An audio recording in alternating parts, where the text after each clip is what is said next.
নমস্কার, আমি বিপ্র Haldar. Traded YouTube চ্যানেলে আপনাদের স্বাগতম। আজকের টপিকটি হলো হাউ টু স্টার্ট ইনভেস্টিং, অর্থাৎ আমরা কীভাবে বিনিয়োগ শুরু করতে পারি সেই সম্পর্কে। চলুন আজকের ভিডিওটি শুরু করা যাক। হোয়াট ইজ ইনভেস্টিং, অর্থাৎ বিনিয়োগ কী? বিনিয়োগ হলো আপনার অর্থ এমনভাবে ইউটিলাইজ করা যাতে তা ভবিষ্যতে আরও বেশি অর্থে পরিণত হয়।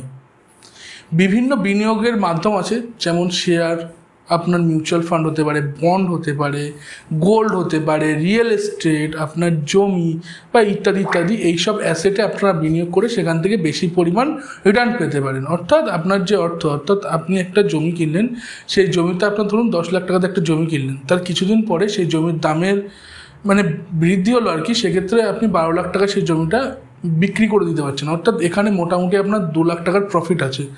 এই যে বিষয়টা, এটাকে আমরা কি বলছি? ইনভেস্টমেন্ট এবং রিটার্ন। এক্ষেত্রে আমাদের কত পার্সেন্ট? 20% আমরা কিন্তু এখান থেকে গেন করলাম। এইভাবে স্টক মার্কেটেও আপনি ধরুন কোনো একটা স্টকে 1 লাখ টাকা ইনভেস্ট করলেন, সেক্ষেত্রে আপনার ওখানে 1,50,000 টাকা, অর্থাৎ সেই মার্কেট প্রাইস অনুযায়ী আপনি যখন কোনো একটা শেয়ারে 1 লাখ টাকা ইনভেস্ট করেছেন, সেখান থেকে বেড়ে অর্থাৎ 50% বেড়ে গেল, সেক্ষেত্রে কী হলো? সেখানে আপনি 50,000 টাকা প্রফিট পেলেন। এক্ষেত্রে 1.5 লাখ টাকা আপনার টোটাল ক্যাপিটাল হলো। এক্ষেত্রে আপনি 1 লাখ টাকা ইনভেস্ট করে 50,000 টাকা রিটার্ন আনছেন, 50% আপনি রিটার্ন আনছেন। এইভাবে বিনিয়োগ আমরা করি এবং এইভাবে বোঝার চেষ্টা করুন, সেক্ষেত্রে আপনাদের বিনিয়োগের বিষয়টি বুঝতে আরও সিম্পলিফাই হবে। স্টক মার্কেটের এক্সাম্পল নিলাম। স্টক মার্কেটে যেমন প্রফিট আছে তেমন ঝুঁকিও আছে। স্টক মার্কেটে ব্যাপক পরিমাণ নলেজ নিয়ে স্টক মার্কেটে কাজ করা উচিত। আমার মনে হয় যতটা সহজ মনে হয় ততটা সহজ কিন্তু না। আর স্টক মার্কেট বা যে কোনো বিনিয়োগে আপনার কিন্তু ধৈর্য, সহ্য এবং জ্ঞান, এই তিনটের প্রয়োজন, ব্যাপকভাবে প্রয়োজন। তার পরবর্তীতে আপনি কিন্তু এখান থেকে ম্যাক্সিমাইজ রিটার্ন জেনারেট করতে পারবেন।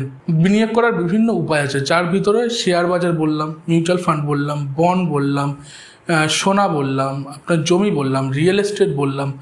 এমন বিভিন্ন জায়গা আছে যা যেসব সম্পদে আপনারা ডাইরেক্ট বাড়ি বসেই বিনিয়োগ করতে পারবেন এবং সেখান থেকে রিটার্ন করতে পারবেন জাস্ট আপনার ফোনের মাধ্যমে। হাউ টু স্টার্ট ইনভেস্টিং, অর্থাৎ আপনি কিভাবে বিনিয়োগ শুরু করতে পারেন।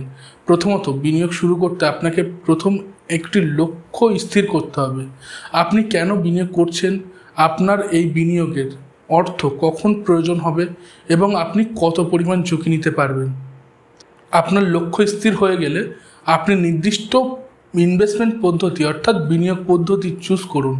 এক্ষেত্রে আপনি মিউচুয়াল ফান্ডে, যেখানে ডাইভার্সিফাই, অর্থাৎ বিভিন্ন স্টকে একটা ফান্ড ম্যানেজার থাকে, সেই ফান্ড ম্যানেজার বিভিন্ন স্টকে বিনিয়োগ করে সেখান থেকে আপনার হয়ে রিটার্ন জেনারেট করবে। মিউচুয়াল ফান্ডের ভিডিও দেওয়া আছে, আপনার নিচে ডিসক্রিপশন বক্সেও লিঙ্ক থাকবে এবং আই বাটনেও লিঙ্ক থাকবে। সঙ্গে আমাদের চ্যানেলে গিয়ে মিউচুয়াল ফান্ডের ভিডিও দেখতে পারেন, সেখান থেকে কীভাবে রিটার্ন জেনারেট করছে সমগ্রটাই ভিডিওতে বর্ণিত আছে। এছাড়াও আপনি ইটিএফ মিউচুয়াল ফান্ডের মতোই এক্সচেঞ্জ ট্রেড ফান্ড, এক্ষেত্রে আপনি ওখান থেকেও রিটার্ন জেনারেট করতে পারবেন কম ঝুঁকিতে।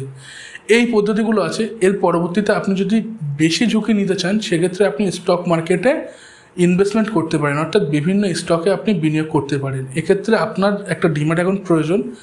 এই ডিম্যাট অ্যাকাউন্ট আপনি অ্যাঞ্জেলন, জিরোধা, আপস্টক বিভিন্ন প্ল্যাটফর্মের মাধ্যমে খুলতে পারেন। তবে আমরা অ্যাঞ্জেলন এবং আপস্টকের সঙ্গে কাজ করি। আমাদের ডেসক্রিপশন বক্সে ডিম্যাট অ্যাকাউন্ট ওপেনিং লিঙ্ক আছে, আপনার সেই লিঙ্কে ক্লিক করে আপনাদের ডিম্যাট অ্যাকাউন্ট ওপেন করে আপনারা কিন্তু বিনিয়োগ স্টার্ট করতে পারেন।